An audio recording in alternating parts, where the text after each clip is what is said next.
Merci Madame Vera. Donc voilà, donc maintenant vous êtes dans le bain de la mission du quartier, vous avez un tour d'horizon. Et puis à mesure du démarrage, donc on a soumissionné pour la compétitivité du parc quartier, on donne un certain nombre de résultats, le l'espace quartier et l'eau.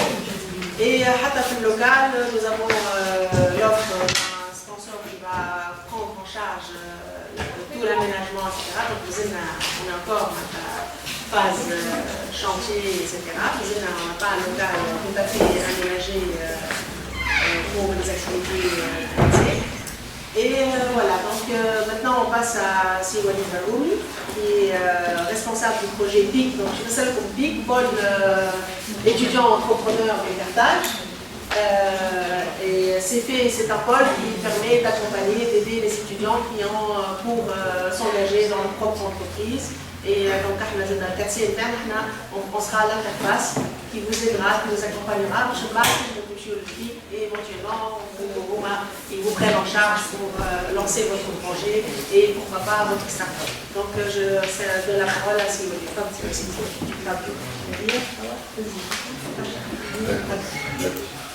Bonjour tout le monde, bon, je me présente, comme elle a dit Madame Amira, elle a tout dit déjà sur le QATC. Moi je suis aussi le directeur du centre QATC de l'Université de Carthage.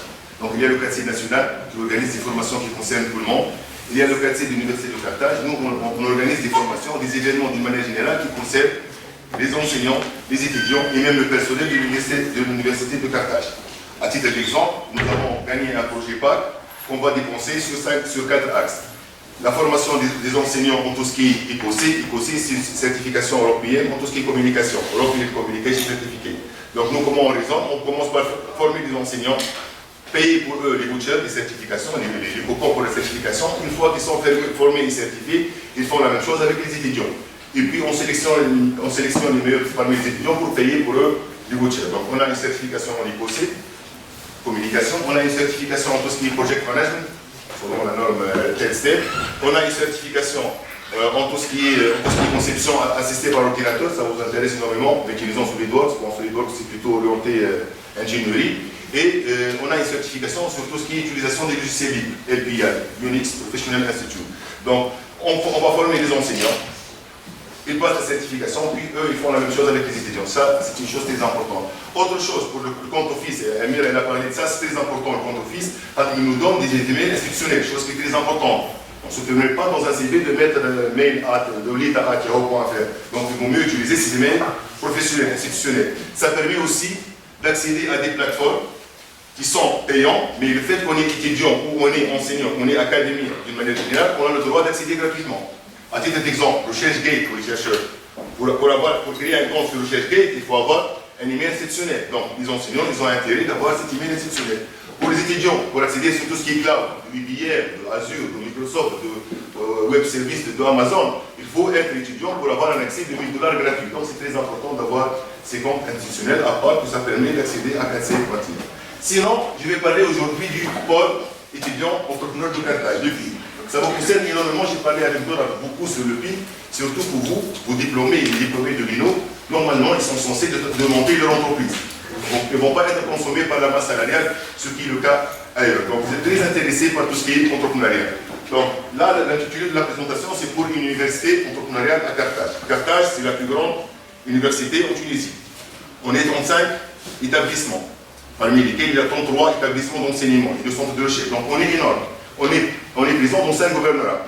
Donc le fait, ce fait qui est normalement vu comme étant des limites, à notre avis, à l'université de Carthage, c'est plutôt un point fort d'avoir des profils qui se correspondent. Donc on enseigne toutes les disciplines à l'université de Carthage, à part les sciences médicales. Donc, une petite synthèse d'analyse de l'existant. Donc, le contexte, comme je l'ai dit, donc on est dans 5 institutions hétérogènes. On a des grandes écoles d'ingénieurs, titre d'exemple, l'INO, le CIPCOR, l'ENSA, l'école polytechnique de Tunis. Pour ces écoles, il n'y a pas de problème de probabilité. Mais par contre, le centre 4C et le PIC, on vise plutôt l'excellence, dans le sens où, je donne un exemple, moi je viens d'une école d'ingénieurs en informatique, l'UNI Carthage. Donc les ingénieurs en informatique n'ont pas de problème de chômage. Le taux de chômage pour les informaticiens, pour les ingénieurs, c'est moins 12%. Moins 12%.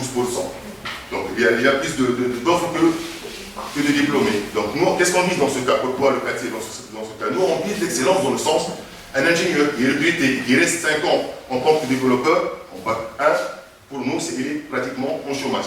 Puisqu'il n'avance pas dans son carrière, il ne passe pas à des paliers plus hauts, il ne passe pas à tout ce qui est de top management, pour nous, il est en chômage. Et pourquoi il n'avance pas? Parce qu'il lui manque tout ce qui est soft skills.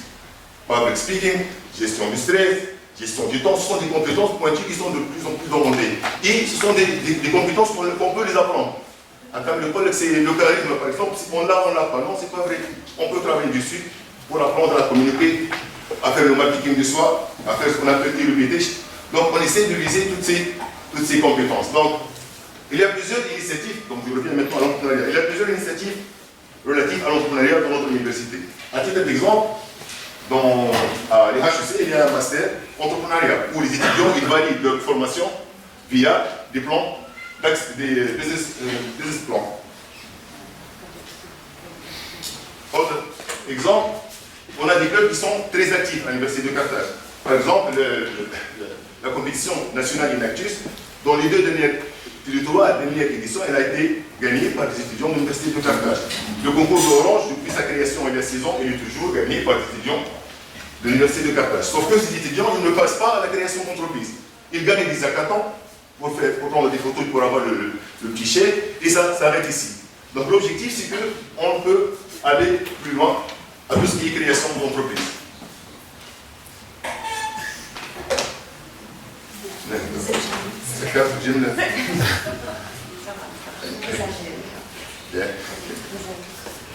Le networking, elle a parlé tout à l'heure, Mme Amir, de OST. Donc, l'Université de Carthage, on a plusieurs conventions avec des institutions à l'étranger sur tout ce qui est action entrepreneuriale, donc je ne vais pas trop tarder dessus. Faiblesse, comme je l'ai dit, la dispersion géographique. Alors, lorsqu'on va faire des événements, on doit satisfaire tout le monde. Alors qu'on est présent sur 5 gouvernorats, donc ça pose toujours un problème.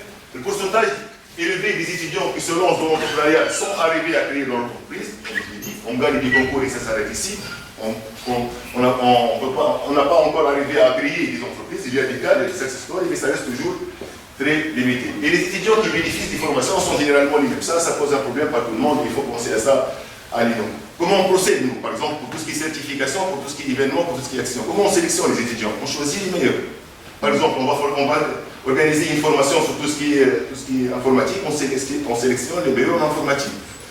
Formation en anglais, on sélectionne les meilleurs en anglais. Alors que les meilleurs en anglais sont toujours eux-mêmes les meilleurs en français, les meilleurs en théâtre, les meilleurs en tout. Donc du coup, on se trouve dans une situation où on est en train de monter en compétence des gens qui sont déjà des champions, qui n'ont pas de problème ni d'employabilité, ni de création d'entreprise s'ils le veulent. L'opportunité, on a plein d'enseignants, en l'occurrence, comme c'est le cas à l'INO, d'enseignants qui sont très impliqués et qui sont même, puisque là on parle de compétences, mais maintenant pour dire qu'on a les compétences, il vaut mieux avoir des certifications qui le prouvent. Donc on a un grand nombre d'enseignants qui sont déjà certifiés sur tout ce qui est action entrepreneuriale, et on a un ensemble d'écosystèmes aux alentours, ce qui n'est pas le cas pour les autres universités. Nous, on est à Tunis, on est à Désert, on est à Neuburg, et dans les 3 cas, l'écosystème est aux alentours, donc chose qui est très importante. Donc ça, un exemple, donc, ça montre que pratiquement plus que 80% de l'écosystème entrepreneurial en Tunisie se trouve dans la grande Tunis, Désert et Neuburg, donc aux alentours de l'université de Carthage. Les menaces, la manque de mobilisation de la part des enseignants. C'est toujours le cas. On choisit des enseignants pour les former. Mais il n'y a pas d'engagement. L'engagement, le commitment, il est moral dans ce cas. Donc, on n'est pas sûr que l'enseignant va faire par la suite la même chose avec les étudiants. Donc, il faut bien choisir les enseignants qui ont cette volonté de s'impliquer et de faire le passage de transfert de connaissances. Donc, d'une manière générale, l'idée c'est quoi? C'est de travailler sur tout ce qui est création d'entreprise en considérant 3 types de partenaires, à savoir les étudiants, les institutions de l'Université de Carthage et les entreprises. Donc, comme je l'ai dit, qu'est-ce qu'on fait réellement? On lance des appels pour choisir les étudiants qui veulent décider le projet. Ok?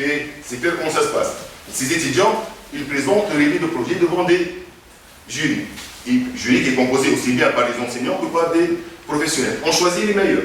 Ces meilleurs, ils ont le label d'étudiant entrepreneur de l'Université de Carthage. Donc, une fois qu'il a ce label, il a l'accès à des formations. On fait pratiquement des formations d'une manière chaque semaine, d'une manière hebdomadaire. Donc, ils ont accès à un espace de coworking space Ça, c'est très important. Le fait que les étudiants peuvent accéder à cet espace, ça nous a, et avec un peu d'expérience, donc on a identifié que les étudiants, ils changent les idées de projet. Pourquoi? Parce qu'ils ont échangé avec les autres étudiants, qu'ils ont des profils différents, donc ils ont une autre vision de leur sujet, ce qui a permis d'améliorer ces idées. Et on a des compétences qui se croisent. On a maintenant des équipes, au départ, on avait des équipes qui ont le même profil.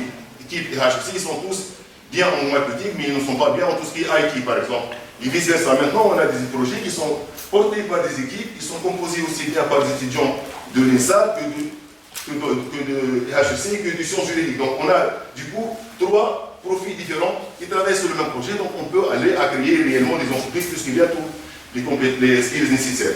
On a aussi, ils ont aussi l'accès à un Fab Lab, où ils peuvent faire tout ce qui est prototypage de leurs produits. Donc, ils ont accès au coworking space, au Fab Lab et aux sessions de formation qu'on organise. Je vais parler des sessions de formation.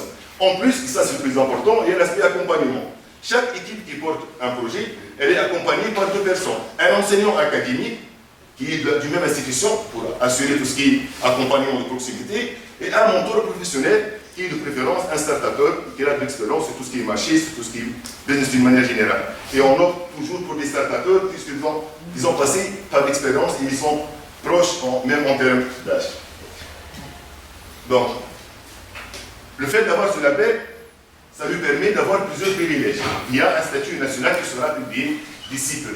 Ce statut national, elle offre à ses étudiants carte d'étudiant spéciale, où on va indiquer sur la carte d'étudiant que cet étudiant est un étudiant pour chose qui est très importante, je vais expliquer pourquoi. Ils ont des aménagements horaires. Aménagements horaires dans quel sens? On a dit que chaque projet sera accompagné par un enseignant académique.